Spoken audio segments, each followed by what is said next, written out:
Hey, 8th graders, now that you've mastered your star and circle video, here's what we're going to do next. We're going to get started with our project. And remember, our target is to create a 6-inch by 6-inch glass fused bowl, either in a circular form mold or a square mold. Some of you have chosen to do 4 3x3 pieces. That's fine too, just like little soap dishes. I have 3x3 molds also. You can also make some sort of sushi dish.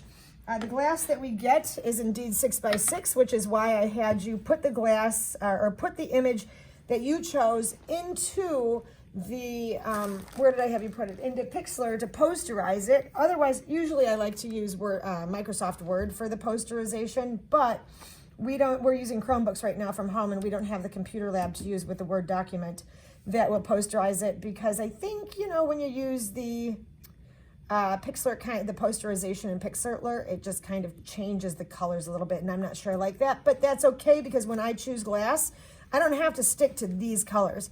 In fact, I'm not going to be able to stick to these colors because glass only comes in certain colors. So let's get started. I need to wash this. Remember, I have cut all these down, so it is important that we clean. Let me get this off the edge of the table. It is important that we clean these edges because I did not clean them after I cut them with the oil. Remember to rub flat. Other side.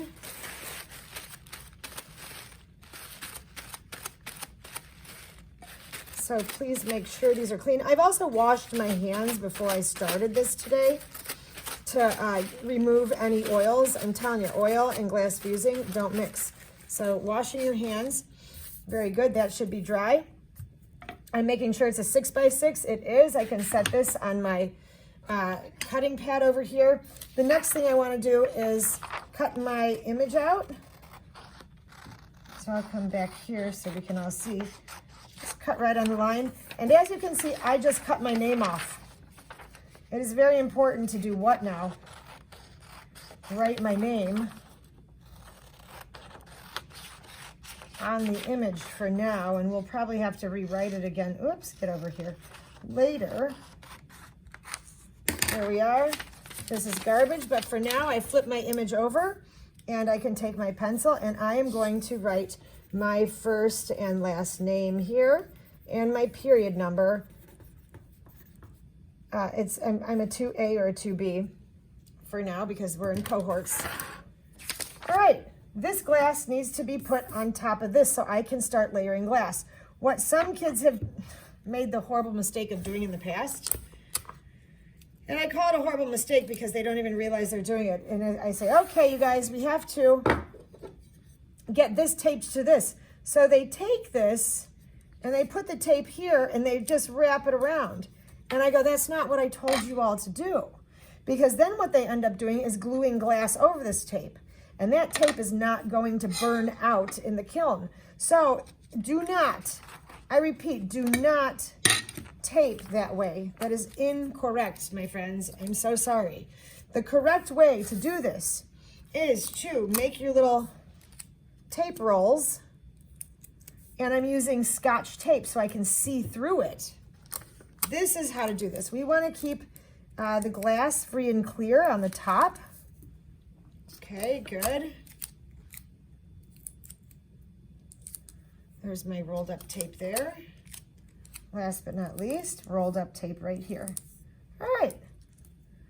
Now I'm going to grab my glass, line it up along the bottom, and just let it fall. Push it down. That tape right there is going to hold the image. There's no tape on the front. My name is still on the back. And I am ready to get down and dirty with the mosaic. And we're going to be cutting. I'm going to go shopping. This is actually kind of the fun part. You know, let's go shopping together and see what we've got going on insofar as colors. I know I'm looking for some blue, something blue for my sky. Look at that, everybody. Isn't that piece of glass beautiful? Look at this gray right there. Look at those grays and beiges and grays. And whoa, look at what's going on with this one. I kind of dig it. It's beautiful, but that I think would make for a great sky. Actually, I do. Look at this green piece right here.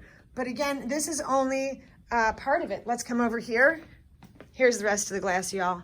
I've got more of that blue-white stuff. I've got a ton of green. And when I look at this, I can use a green like this. Look at how many multicolors are in there. There's a lot of different greens with multicolors in it. You can see them all right in here. And again, I'm looking for color. Oh, I would need a red, but which red do I want? Look at all these browns. There's all of our freebie stuff. Here are some more scraps of that blue and white and more green for my hills. There's some orange in there I can smash up. Here's some white for my clouds.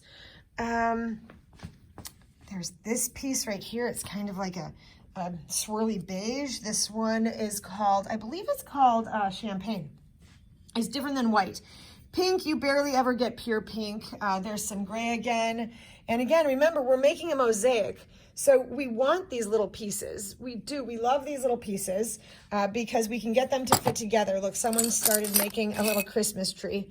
And but it's just 2 layers right now, and we need a clear layer background. You can see that this shiny glass right here, this is different. There's clear, it's called dichroic. There's clear dichroic and there's black dichroic. And this stuff, super fun, changes colors, super shiny, lots of texture, adds a bit of fun. I love even the clear texture ones. Isn't that fun? Different colors on the swirl, different textures, different patterns. These are just plain, and I'm not gonna lie, I'm gonna tell you each piece, this piece, and look at how it fits in my hand right there, about $5 to buy this new. Dichroic, not cheap, all right? There's some purple, here's some stuff from last year that nobody reorganized. Here's red. I mean, I'm telling you, we have so many colors to choose from in here, everybody. So reds, oranges, orange yellows, transparent colors, opaque colors, swirly colors, solid colors, dichroic. We've got it pretty much all. There's your boxes. They're ready to go home. Some of these colors over here still. All right, so I'm going to put the camera down now so that I can go start loading up my box with a whole bunch of these different colors and kind of deciding how I want to make this. And I am going to be cutting down some pieces to make this little piece right there, to make this gray right there, to make this part of the, oh, you can't see that, there you go. To make, you know, this shape right here, get a darker piece of red, put it right there. I'd have to have the sky butt up against over here, and then maybe add some other white strips in here. But again, it's up to me. Ooh, I definitely want to do this vertical white tower here, the gray. And then we also have, oh, I forgot to mention this. Look at these. These are called stringers. They look like they're about as thin as angel hair pasta. All right. So what you'd want to do with stringers will form, if you cut them off really tiny, they'll form cute little balls on the surface. Or, let's see here, a stringer like this would be good. See, there's my stringer. Looks like a noodle. Do you see how I would put that on top of the glass right there? And then I would cut it down. So I would put a piece of gray right here and then put these stringers, cut them down to size right on top of that.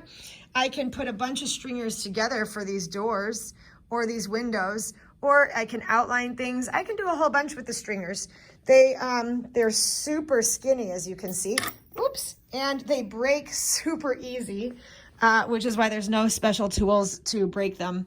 You just kind of break them with your hand, but try not to drop them on the floor like me.